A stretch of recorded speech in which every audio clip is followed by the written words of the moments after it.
I'm 73 years old, and I almost missed it entirely. Not because I wasn't paying attention, but because I was looking for blessings in the wrong places. I was waiting for something loud, something obvious, something that arrived with a bow and a card that said, "Here, this is for you." That is not how blessing works. Not at our age. At our age, blessing is quiet. It arrives sideways. It hides in moments you might dismiss as ordinary or even as inconvenient. And if nobody ever tells you what to look for, you will spend the last season of your life feeling overlooked by God, when the truth is, He has been placing gifts at your feet for years. You just didn't recognize them. I've watched women do this. Brilliant, good women, women who gave everything to their families and their faith and their community, women who deserved every kindness life had to offer, and yet they sat in their final years feeling forgotten, feeling passed over, feeling like the blessings they prayed for simply never came. They did come, every single one of them, but they came quietly, and nobody taught those women how to see them. By the end of this video, I am going to show you exactly what to look for. There is one sign in particular, near the end, that I almost dismissed as a burden, until the day it broke me open and I finally understood what it really was. Please stay with me until we get there. My name is Helen. I'm 73 years old. I have lived through marriage and loss and seasons of loneliness so deep I wasn't sure I would find my way out. I am not a therapist or a counselor. I am just a woman who has been paying close attention for a very long time. Tell me your age in the comments below. And if this feels familiar, like this video, because what I'm about to share may be the most important thing you hear this year. The first sign most women completely overlook is this: the morning you woke up and your body still carried you. I know that sounds too simple. Stay with me. I had a friend named Margaret. She was 71 years old, and she had a kitchen with yellow curtains that she'd had since 1987. Every morning she stood at her sink and looked out at her small backyard while the coffee brewed. She had a blue ceramic mug chipped on the handle, and she'd had that mug for 15 years. For most of her life, Margaret stood at that sink and thought about what was wrong. Her knee that ached, her daughter who called less and less, the pile of bills on the counter she hadn't sorted. She stood at that sink most mornings and let every small grief pass through her like cold water. Then one winter, she was hospitalized for 2 weeks. Nothing catastrophic, but frightening enough. And when she came home and stood at that yellow curtained window again, with her chipped blue mug, she started to cry, not from sadness, from recognition. She told me later, "Helen, I was so busy cataloging everything that hurt that I never once noticed how many mornings I simply got up." That is the first sign. Every morning your feet find the floor is a blessing being renewed. Most of us don't count what continues. We only notice what stops. And by the time we start counting, some mornings are already gone. But the second sign is one that surprised me when I first recognized it. The second sign you are being blessed is this: someone still needs you, even in a small way. There is a woman I knew named Dorothy. She was 77. She lived alone in a house at the end of a quiet street, and her adult children called on birthdays and major holidays, and sometimes not even then. She had a cat named Franklin, which she had never wanted and ended up with after her neighbor moved into a care home. Every evening, Dorothy sat in the same armchair in her front room. On the side table, there was always a small dish of cat food she'd prepared before she sat down. Franklin would come, eat, and then walk away without much ceremony. Dorothy used to joke about it. She'd say, "That cat doesn't even like me." But one evening, her daughter came to visit, an unexpected visit, which was rare, and she found Dorothy in that armchair, laughing softly to herself, while Franklin sat pressed against her ankle, pretending not to notice her. Her daughter asked why she was smiling. Dorothy looked up and said quietly, "I think he'd miss me." That was the whole thing. That was the entire turning point. A small, indifferent cat.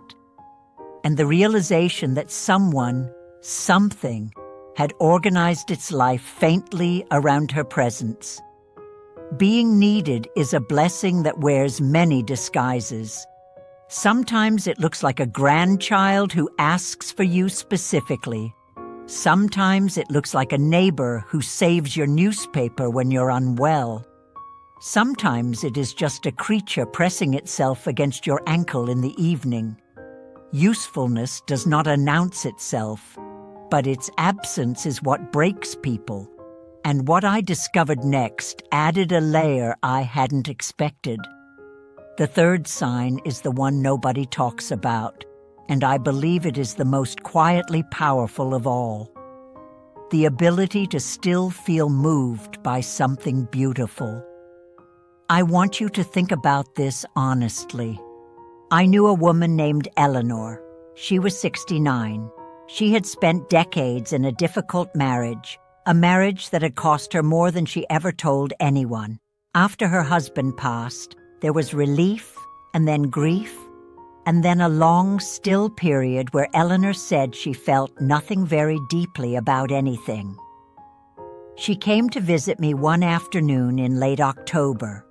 We sat on my front porch with cups of tea, and the tree at the bottom of my yard, an old maple, was burning orange and red the way maples do when the season turns honestly. Eleanor held her cup with both hands. She had gone quiet. I thought she was tired. Then I noticed her eyes were full. I didn't say anything. Neither did she. We just sat there while that tree stood in its color. After a while, she said, "I forgot that things were still beautiful." That's when I understood. When grief or bitterness or exhaustion takes up too long a residence inside us, it steals our capacity for beauty. Not permanently, but deeply. And the day it begins to return, the day something catches you off guard and moves you without permission, that is a blessing of enormous proportions. It means you are still alive in all the ways that matter most. If this video is speaking to something you felt before, please subscribe now, because the next lesson may be the one you carry with you for years. The fourth sign that blessing is present in your life is harder to name. It is the presence of at least one honest relationship, one person who tells you the truth. Not someone who flatters you, not someone who agrees to keep the peace, someone who cares enough to say the uncomfortable thing. I knew a woman named Ruth. She was 74. She had a best friend she had known since they were both young mothers, standing in a church parking lot in the early 1970s, laughing about something neither of them could remember anymore. They had carried each other through a lot. One afternoon, Ruth showed her friend a letter she had drafted to her eldest son. A long letter, full of grievances and accusations and old wounds reopened. Ruth had been holding that letter for months. She wanted to send it. Her friend read it slowly. Then she set it down on the kitchen table between them. And she looked at Ruth and said, "This will close a door that you cannot open again." Ruth was furious. She didn't speak to her friend for 2 weeks. Then she didn't send the letter. Years later, Ruth told me, "She saved me from myself." That's what real love does. Honesty delivered with gentleness is a rare gift at any age. To still have even one person capable of it, willing to offer it, that is a sign of profound blessing. Many women lose those relationships without noticing the magnitude of what they have lost. Guard the honest ones. They are rarer than diamonds and more valuable than any compliment. But the fifth sign caught me completely off guard when I finally saw it clearly. The fifth sign is this: something in your past is finally making sense. Not forgiving itself, not erasing, but quietly, slowly becoming comprehensible. There is a particular kind of pain that belongs to middle age and beyond, the pain of looking back and seeing the pattern. Why that marriage broke the way it did. Why that friendship ended in silence. Why you made the choices that still sit uncomfortably in your chest on certain evenings. I'm thinking of a woman named Clara. She was 72. She had a grown daughter she had spent years trying to understand. Their relationship had been difficult since the daughter was a teenager, full of silences and misunderstandings, and one terrible argument when the daughter was 23 that had lived between them ever since. Clara kept an old photograph on her bedside table. In it, she and her daughter are standing outside a house they no longer owned, squinting into the sun, not quite touching, not quite separate. Every night Clara looked at it, and for years she looked at it with grief. Then one evening her daughter called. Nothing dramatic, just a regular call, and something in the conversation shifted.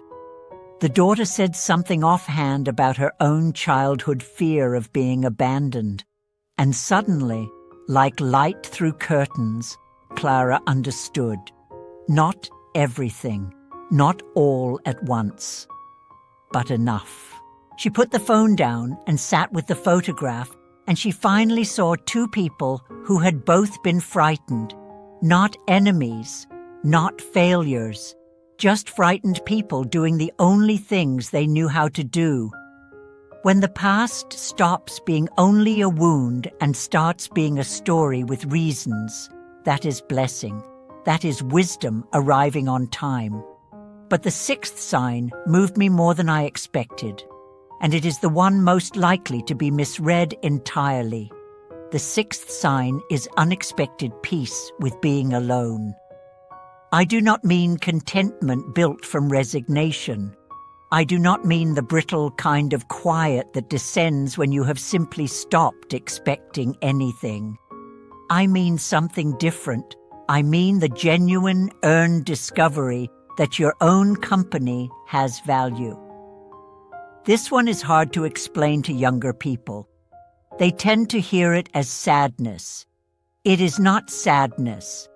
I think of a woman named Evelyn. She was 76. She had been widowed young, raised her children alone, and spent decades defined entirely by what she gave to others. She had almost no memory of herself, who she was when no one was watching, what she liked before she organized her entire life around other people's preferences. After her youngest moved away and the house finally held only her, Evelyn went through a dark year. She called it the year of ringing phones and empty rooms. She kept a ringing phone on her side table, not because anyone called, but because the silence felt too complete without the possibility of sound. Then slowly, almost invisibly, something shifted.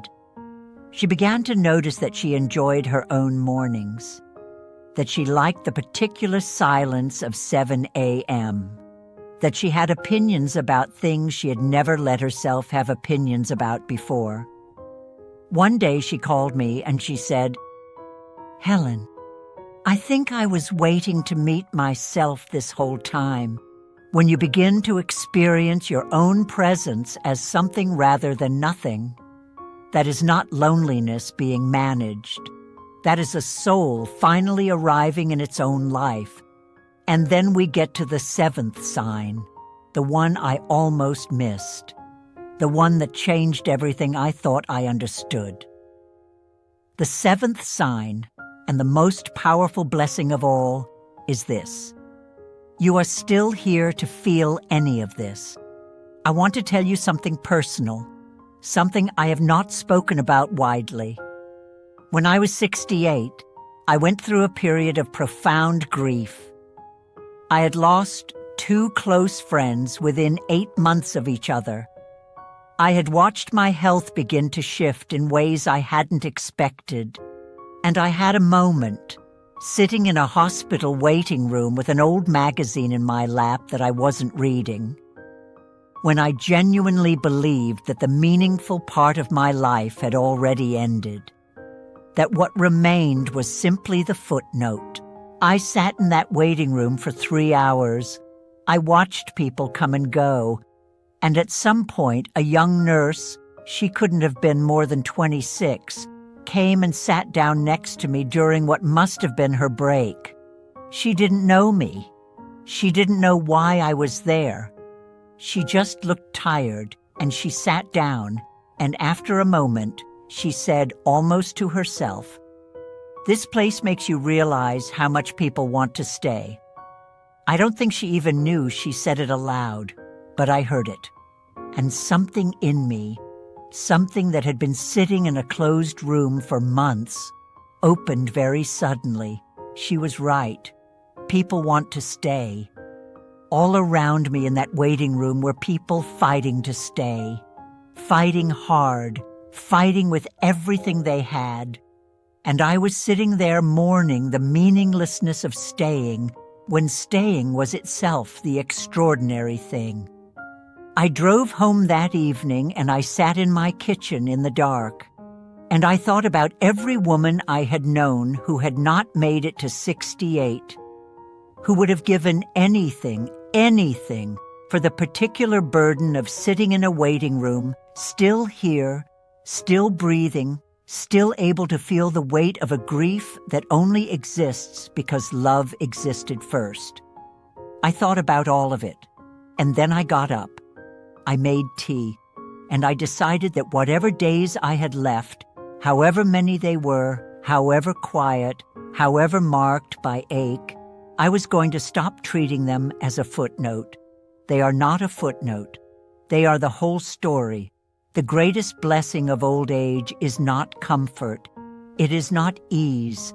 It is not the arrival of everything you ever wanted. The greatest blessing is consciousness. The ability to still feel, still witness, still stand inside your own life and know that it means something. Every year that is given to you after a certain age is not a courtesy. It is a gift of profound and almost unreasonable generosity. The woman who understands that fully, she is not waiting for her blessing to arrive. She is already living inside it. I want to take you back to where we started. I told you that I had almost missed it entirely. And I had. I spent years looking for blessings that announce themselves. Blessings with visible shapes and clear edges. Blessings I could point to and say, there, that is the proof. The truth is simpler and harder than that. Blessing at our age does not announce itself. It settles quietly into ordinary things. A chipped mug, a cat pressed against an ankle, a conversation that finally breaks something open, a morning when your feet still reach the floor. You were not passed over. You were not forgotten. The gifts have been arriving steadily in the only language aging teaches you to read. Learn to read it. Subscribe now, because the next video may help you avoid a mistake many women only understand when it is already too late. I'm Helen, and I'll see you in the next one.